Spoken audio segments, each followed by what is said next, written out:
మని ఈ సభాముఖంగా బీసీ సోదరులకి నేను హామీ ఇస్తున్నా. అనంతపూర్ జిల్లా అంటే మా కుటుంబానికి చాలా ప్రేమ. నేను ఎప్పుడు అనంతపూర్ జిల్లాకు వస్తే సొంత ఇంటికి వచ్చిన భావం నాకు కలుగుతుంది. దానికి కారణం ఇక్కడున్న ప్రజలు చూపించే ప్రేమ, అభిమానం. అసలు మీకు చేతులు ఇవ్వాలంటే నాకు భయం వేస్తుంది స్వామి. గీరేస్తే పరాలా కొరుకుతారు. పాదయాత్రలు ఇదే ఊరవకొండలో నా చేని కొరికారు. అంత ప్రేమ అభిమానం మీరు చూపిస్తారు. ఆనాడు అన్న ఎన్టీఆర్ని గెలిపించి శాసనసభకి కాదు ఆంధ్ర రాష్ట్రానికి ముఖ్యమంత్రి చేసిన ఘనత ఈ అనంతపూర్ జిల్లా. అంత ప్రేమ అభిమానం మా కుటుంబానికి చూపించారు. ఇంకొక మామయ్య నందమూరి హరికృష్ణ గారిని కూడా గెలిపించింది అనంతపూర్ జిల్లా. ఇంకొక మావయ్య మీ అందరి బాలయ్య, నా ఒక్కడికే ముద్దల మావయ్య బాలయ్య బాబు గారిని కూడా 2 సార్లు గెలిపించి శాసనసభకు పంపించింది ఈ అనంతపూర్ జిల్లా. అందుకే డబుల్ ప్రేమతో అనంతపూర్ జిల్లాని 5 సంవత్సరాలు మనం అభివృద్ధి చేశాం.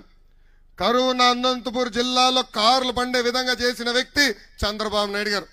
ఒక కియా అనుబంధ సంస్థల ద్వారా 50,000 మందికి ఉద్యోగాలు కల్పించాం.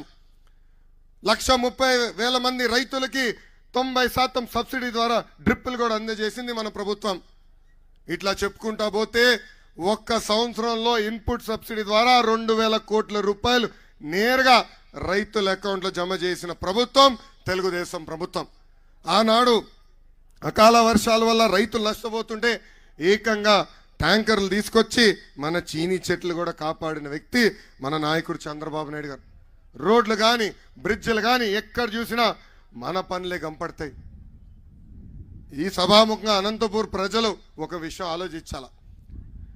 ప్రిజనరీ జగన్కి విజనరీ చంద్రబాబు గారికి మధ్య ఉన్న తేడా.